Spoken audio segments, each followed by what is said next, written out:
leaders, security chiefs to strengthen peace, security.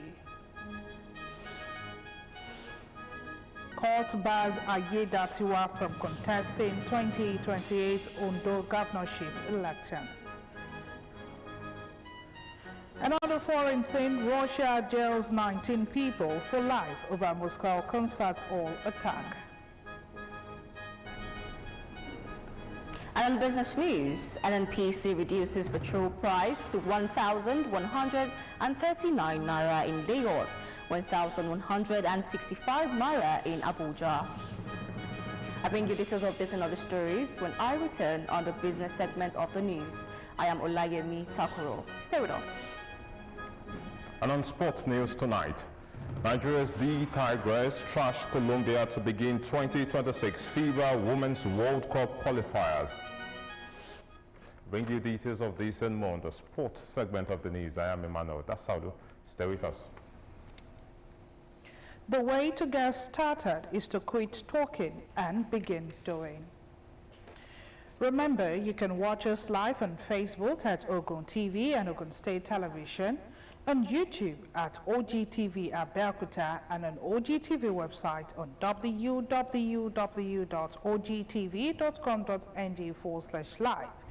For the latest news and reports, check us on this platform: X at Ogun TV, Instagram at Ogun State Television, or download OGTV app on Apple Store and Google Play Store.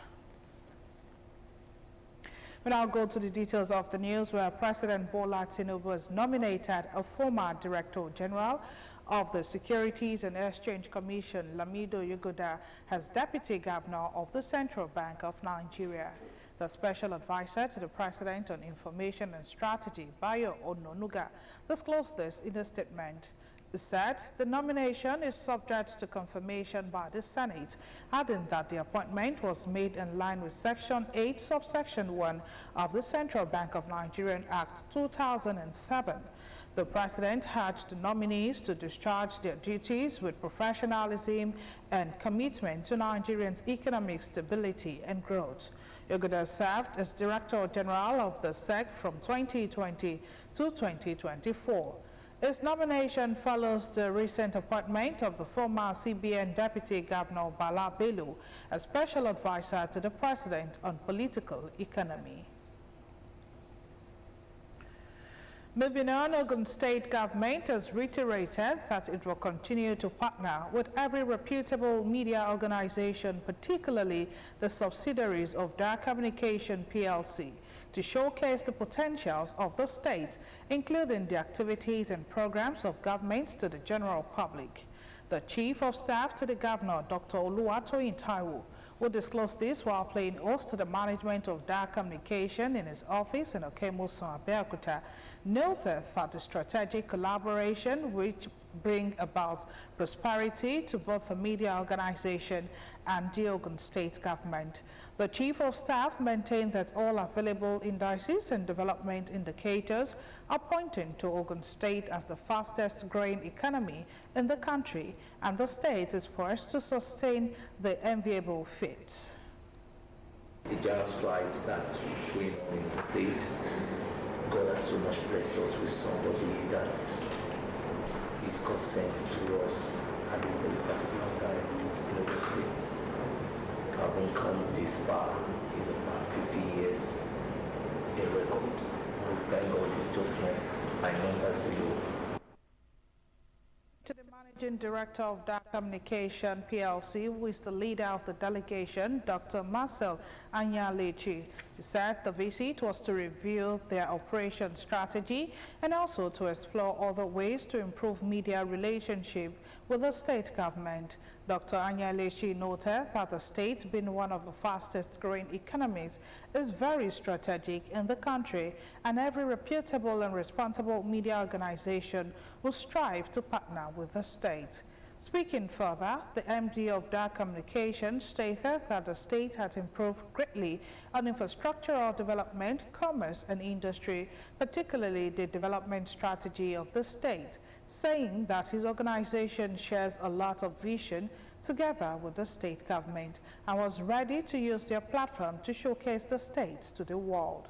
Joining the Chief of Staff and receiving the management team of DAC Communication PLC were the Special Advisor to the Governor, Information and Strategy, Honorable Kayode Akimade, and the Permanent Secretary of the Ministry, Mr. Waheed Adishino. Meanwhile, the Ogun State government has convened a strategic security meeting with Fulani leaders, security agencies, and other critical stakeholders as part of efforts to strengthen peace and prevent potential security threats across the state. The meeting held in Abeokuta was convened by Special Advisor to the Governor on Security, AIG Olushola Suber, and brought together security service chiefs, security consultants, representatives of local government chairmen, traditional Fulani leaders, and representatives of the Miyetti Allah group. Speaking at the meeting, Subar emphasized the importance of proactive engagement and collaboration between communities and security institutions in sustaining the state peaceful environment. He noted security agencies and community leaders. The meeting also provided a platform for open dialogue on ways to enhance cooperation between security agencies and community leaders across the state. Fulani leaders present at the meeting reaffirmed their commitment to peaceful coexistence and pledged their support for efforts aimed at preventing criminal elements from infiltrating their communities. Chairman of Miyetti Allah in the Southwest, Alhaji Muhammad Kabil Aba, and the National Coordinator of the group, Alhaji Abdulmumin Ibrahim, assured the state government of their readiness to cooperate fully with security agencies in maintaining peace. Moving on, the 22nd Indigenous Inspector General of Police, Olukayode Adeolu Egbetokun, has formally bowed out of service after 36 years in the Nigerian police force. Speaking at the pulling out parade organized in their honor at the salute in uniform marked the end of more than 3 decades of policing and public service. The former IGP pointed out that leadership within the Nigerian police force is a continuous institutional journey rather than the accomplishment of a single individual. According to him, leadership of the Nigerian police force is never the story of one individual, but the unfolding story of an institution and constant service to the nation. He expressed his deepest appreciation to President Bola Tinubu for the opportunity and confidence placed in him to lead the force. According to him, his administration focused on strengthening institutional processes, expanding operational capacity, and improving the ability of the police to respond to evolving security challenges across the country. Egbetokun disclosed that during his tenure, monumental reforms were implemented to reinforce professionalism, promote merit-based advancement, and strengthen intelligence-led policing within the force. Speaking at the event, the new IGP Olatunji Dizu described the ceremony as a historic moment for the force, noting that the occasion was not merely a tradition, but a celebration of an officer whose career was defined by dedication, professionalism, and exemplary leadership. The Ogun State Ministry of Culture and Tourism has held its quarterly strategic stakeholders meeting aimed at strengthening collaboration and promoting cultural and tourism development across the state. The meeting brought together key players in the culture and tourism sector, including government officials, tourism operators, cultural groups, and private investors, to review ongoing programs and discuss strategy to improve the sector's contributions to economic growth. Olaide Oloyesolo-Ade reports that the event held at the Junta of Cultural Center, Kuto, Abeokuta. The quarterly strategic meeting provides an avenue for stakeholders to review the activities of the Ogun State Ministry of Culture and Tourism and assess progress in the development of the culture and tourism sector across the state. In his address, the Commissioner for Culture and Tourism, Sheson Fagbayi, notes that the ministry remains committed to promoting the rich cultural heritage of Ogun State while creating opportunities to attract both local and international tourists. He also highlights the importance of preserving cultural values supporting local artists, and promoting festivals and heritage sites that reflect the identity and history of the people of Ogun State. The important thing is that the upload that we have shared today is just basically for efficiency, accountability, and prudence. My charge for them is, to see this ministry as a regulatory body, to whatever they do. Because we are the one that will give account of what they are doing outside there as the Ministry of Culture and Tourism.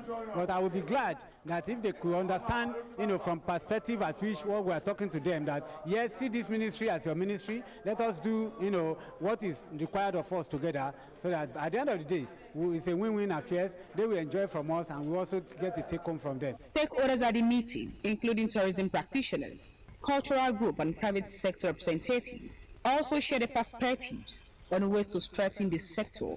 They emphasized the need for better promotion of tourist attractions and increased investment in the cultural programs. And that's one of the reasons why we are going to be demonstrating to us our online platform that can make it easier for you from the corner of our rooms. You can do our registration and pay the token that we are still charging. It will also help us to help you separate those who are quacks. In every endeavor there are quacks. I encourage everyone here today to participate actively, share openly, and work collectively towards building a stronger and more sustainable sector.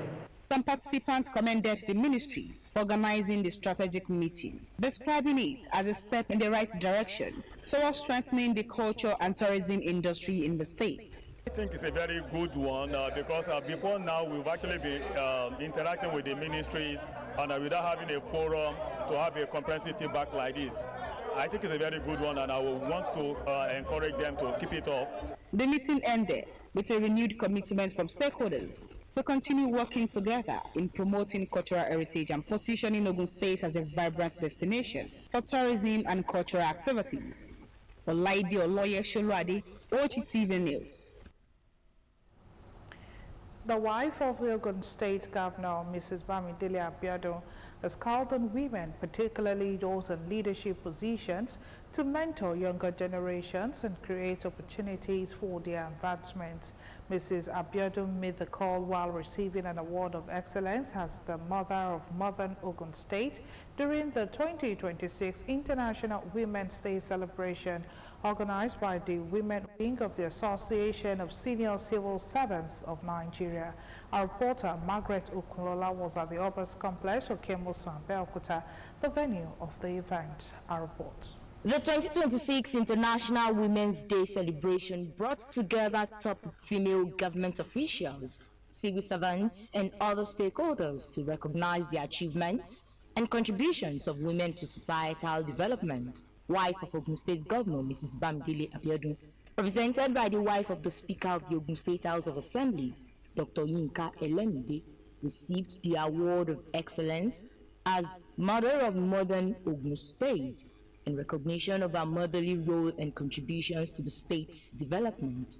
Mrs. Abiodun describes women as key drivers of socio-economic stability, noting that their roles in public service, entrepreneurship, and family life continue to shape societal progress. I call upon every woman here, especially those within the senior ranks of our civil service, to intentionally mentor the younger generation of women and create pathways for their professional asset. Let us commit to expanding these skill acquisition programs and supporting the local industries that our sisters have built from the group around. By standing together and lifting as we climb, we will ensure that the Mother of Modern Ogun State is not just a title for one, but a reflection of the collective strength and economic sovereignty of every woman in our great state. Among dignitaries present are the Commissioner for Women Affairs and Social Development, Honorable Adijat Adeleye, and permanent secretaries from various ministries, some of whom receive awards at the event. We appreciate the governor of the state. We appreciate the president, the current president, because these are people who are giving women a job. And for whatever position you are holding, know that you are holding it in trust for those who are coming behind. We are assets. We are not liabilities. And I want to give it to His Excellency the Governor of Abia State for giving us women enabling environment.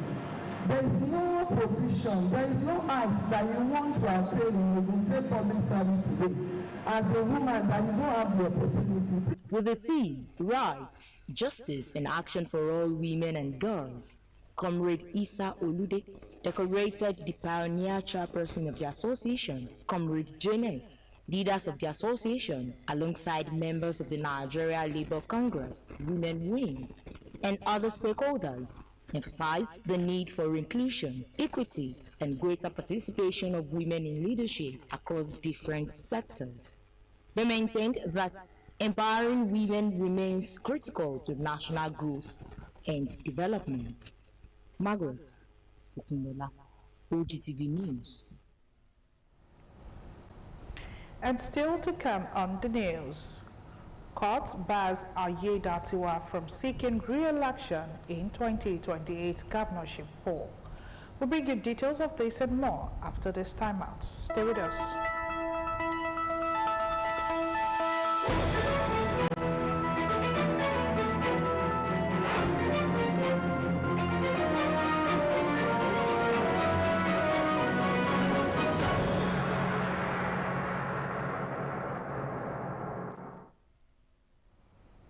Glad to know you're still there watching our comprehensive package for the day. The Ogun State Universal Basic Education Board, SUBEB, has continued this monitoring and evaluation exercise with an unscheduled visit to some public primary schools in Iwekuru, Yewa South and Yewa North local government areas. Chairman of the board, Evangelist Olaleko Ifede, led officials on the inspection tour aimed at strengthening the quality of basic education. Taiwo Fabaju reports. Having earlier visited schools in Rema North, Ijebu and Odeda local government areas, the monitoring team now moves to Iwekoro, Yewa South and Yewa North. Schools visited include African Church Nursery and Primary School, Olujobi, and Saruddin Nursery and Primary School, Onigbedu, and African Church Nursery and Primary School, Babalawo, all in Iwekoro local government area. Others are United African Methodist Church School 1, Eleja in Yewa North local government area, and the Christ Church Primary School, Ilaro in Yewa South local government area. The unscheduled visit is aimed at assessing teachers' effectiveness at work and improving pupils' learning outcomes. During the inspection, Evangelist Ifede asked pupils to read in order to evaluate their reading ability and also assesses how phonics is being integrated into the primary school curriculum. He reiterates the importance of strong foundational learning in shaping the future of pupils. What we have asked them to do is to continue teaching the students, putting more efforts, taking time to make sure that all the learners in our public primary school can read and write and communicate effectively. The Education Secretary in Yewa South local government area and one of the head teachers assured the team of their commitment to sustaining quality teaching and learning in their schools. It affords both the schools, that's local government education authority, and the schools to always prepare ourselves ready. And the learners are daily improving with the system we are using now. All the teachers were teaching the learners the phonics, even during the assembly period in the morning, to make all the learners read fluently. The monitoring exercise is expected to continue with particular focus on schools in rural communities. Taiwo Fabajo, OGTV News. A bill for a law to establish the Diversity, Equity and Inclusion Commission to serve as a catalyst for parity, entrench social justice and prohibit discrimination against vulnerable groups in all spheres of life and for related matters has gotten the nod of the Ogun State House of Assembly. The passage of the bill followed the presentation of the report of the House Committee on Women Affairs and Social Development by its chairman, who is also the Assembly's Chief Whip, Honorable Omolola Bakari. Correspondent Kolawole Osho covered the plenary presided over by the Speaker, Right Honorable Ludaisi Lemide, at the Assembly Complex Okemoson, Abeokuta. Details of his report are presented in this package.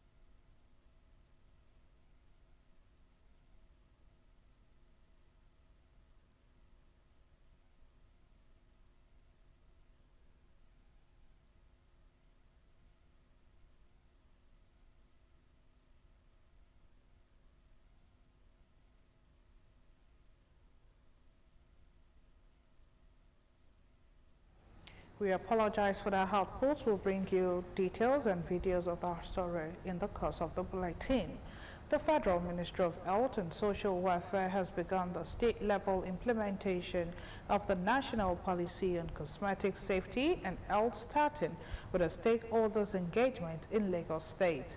The policy, which will be implemented over a 5-year period, is designed to sanitize the cosmetic industry and address rising health risk linked to toxic substances found in some cosmetic products.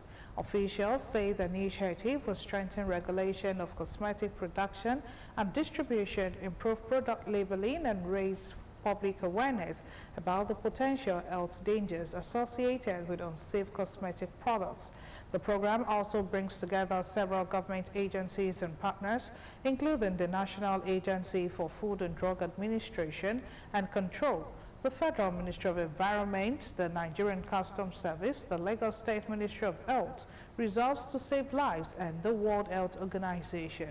Representing the Minister of Health and Social Welfare, Mohammed Pate, the Director of the Cosmetic Safety Management Program at the Federal Ministry of Health, Paul Ukauku, says the federal government was committed to developing strong regulation that will guide cosmetic production and ensure compliance across the country.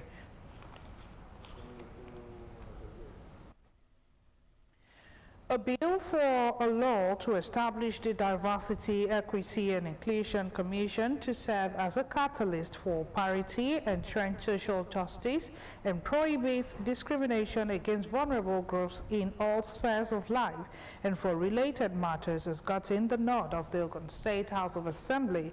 The passage of the bill followed the presentation of the report of the House Committee on Women Affairs and Social Development by its chairman, who is also the Assembly Chief Whip, Honorable Omolola Bakari.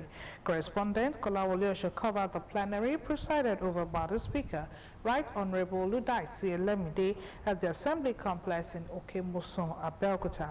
Details of his report are presented in this package.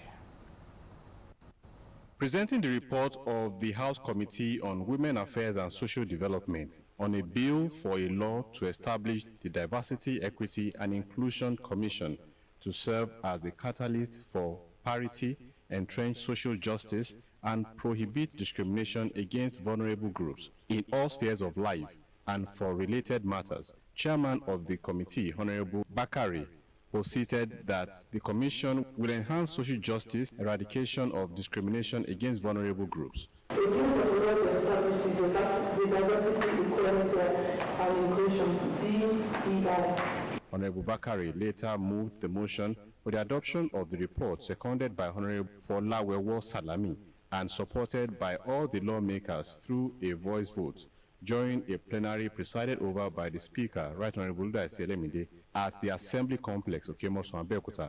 The bill was subsequently considered clause by clause by the Committee of the whole House, after which the motion for the third reading was moved by the Minority Leader, Honorable Lukman Adeleye, seconded by Honorable Babatunde Tella, and unanimously supported by the lawmakers through a voice vote. The clerk and head of legislative service, Mr. Shakiru Adebakin, thereafter read the bill for the third time before the state lawmakers. Hence, there is need for governor's assent on the bill. I hereby order the claim copies of the bill number 7323 the Diversity, Equity and Inclusion Commission Establishment Bill 2025 forwarded to the governor of the state, Secretary CEO for this asset. In another development, the Assembly has confirmed the appointment of Barrister Adeleke Godwin Sholarin as member of the Judicial Service Commission of the state following its earlier screening by the lawmakers.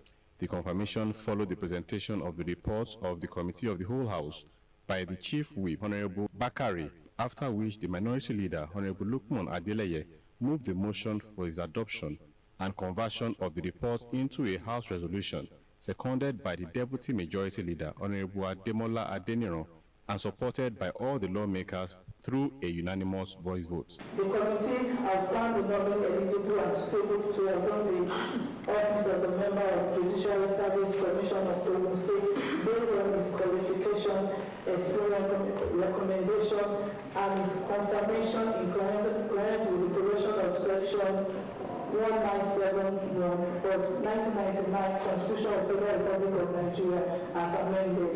The Speaker later directed that the Assembly's resolution be communicated to the State Governor, Prince Abiodun, for the swearing in of the nominee.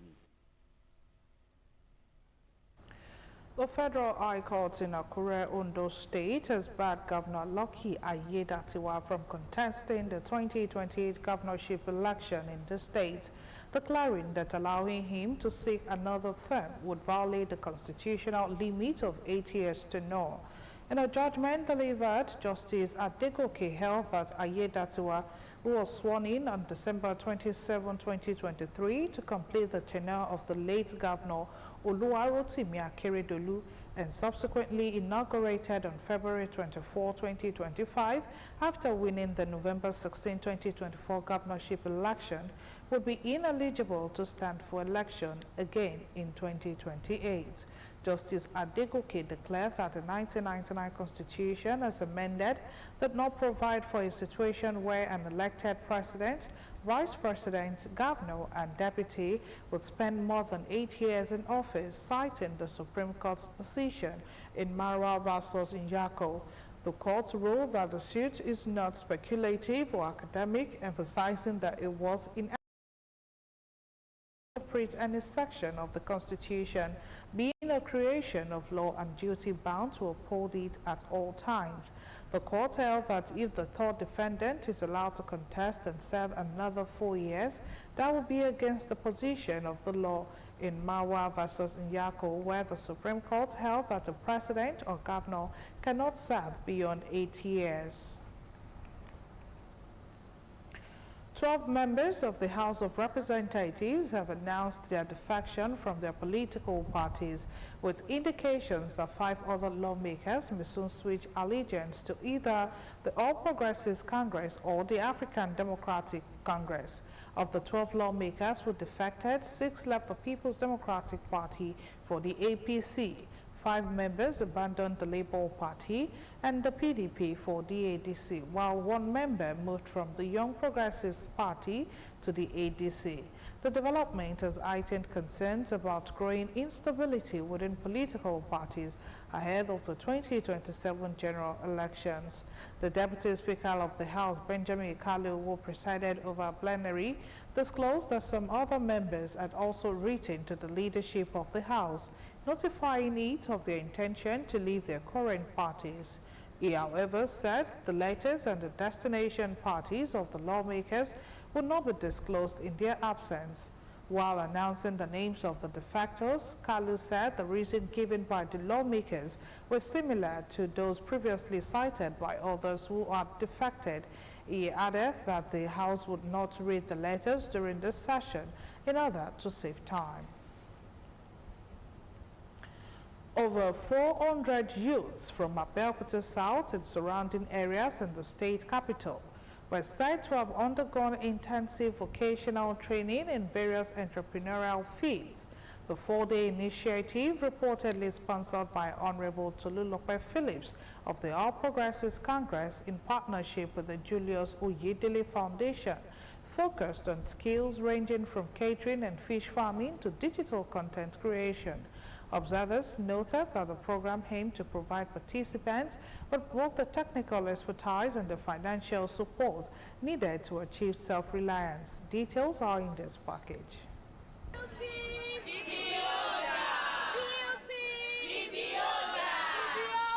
The last 4 days have been quite eventful and rewarding for this set of youths from Abeokuta South Federal Constituency and other areas within the metropolis as they go through different trainings and acquire skills in catering, makeups, tying of gele, fish farming, and content creation. The skills and vocational trainings alongside startup kits and financial support were put together for the over 400 youths by Honorable Tolulope Phillips in conjunction with Julius Oyedele Foundation. This provides a solution to the age of joblessness and with which they can start up a business with this skill. And for the fact that they've come around here, we know they've gotten the knowledge to start up a small business. The Chief Executive Officer of the Foundation, Oyedele Julius, while speaking on the aim of the training program, said the society stands to benefit immensely as the skills to be acquired will be used to provide means of employment for themselves while contributing meaningfully to the society. For those that are doing makeup and gele, there's a box that the makeup and gele artists normally use. So we're going to provide each an individual with that box. That is for makeup and gele. And for the catering class, depending on the kind of items they want. But we have planned that we're going to provide them a financial aid to start up a business. We should try to maximize the opportunity that we have gotten through Honorable Tolulope Phillips. A representative of Tolu Phillips movement and some of the trainers thanked Honorable Phillips and Julius Oyedele Foundation for having the interests of the youth at heart. To me, I will say this is a very good opportunity. We in Nigeria now, Nigeria needs to go back into agriculture. This is a very great opportunity for Abeokuta South. The beneficiaries were full of appreciation for Honorable Phillips. I think it has so many benefits. We want to appreciate the Honorable. We thank him and we pray that God will bless and multiply him. The beneficiary will be presented with their certificates and startup kits on the last day of the training. The National Youth Council of Nigeria, Odeda Local Government Chapter, was said to have concluded its Pathway to Success program with a final day mock presentation ceremony. The event served as a platform for awarding scholarships and certificates to local youth. Stakeholders at the gathering were noted to have emphasized the importance of academic excellence and capacity building as essential tools for community development. Testimony Komolafe has the details. The Pathway to Success program concludes its final phase in Odeda, marking a significant milestone for youth empowerment in the region. Sponsored by Barrister Risi Sanusi, the initiative provides outstanding students with scholarship and recognition materials designed to foster personal growth.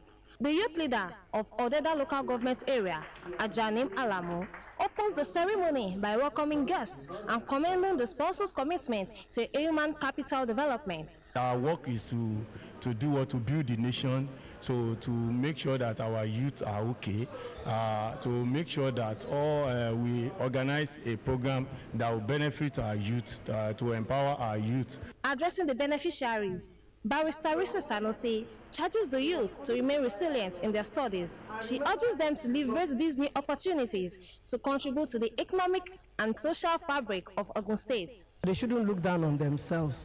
They can make it, but they need to put in the hard work.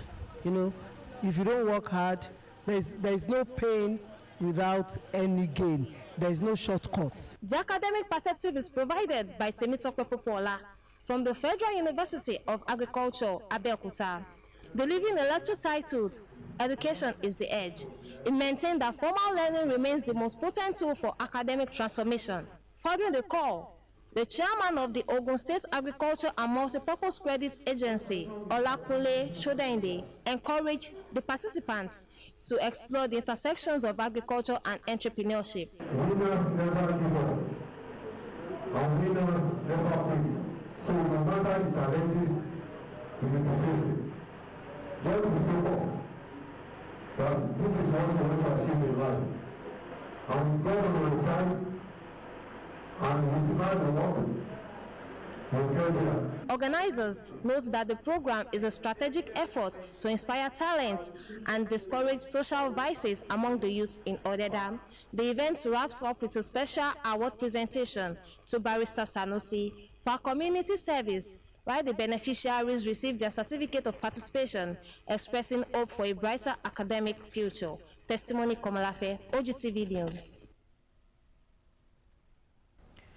Indigents and residents of Ogun State have another opportunity presented before them.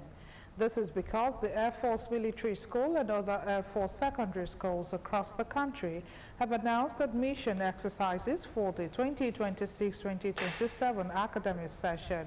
This is contained in a statement issued by the Bureau of Cabinet and Special Service and addressed to the Permanent Secretary, Ministry of Information and Strategy.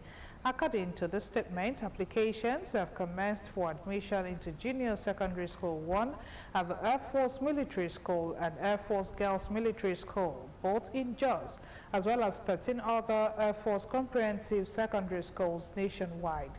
The statement explained that applications for the Air Force Military School and the Air Force Girls Military School were closed on Saturday, April 4, 2026, while application for the 13 other Air Force Comprehensive Secondary Schools will end on Saturday, April 25, 2026.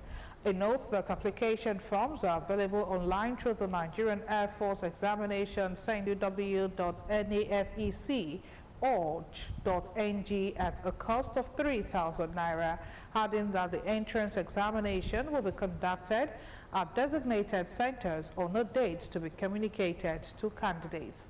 Eligible applicants are Nigerians between the ages of 11 and 13 who have completed their primary education and are required to apply online with a valid email address and upload their national identification number. Business News is next with Olayemi Takuro when we return.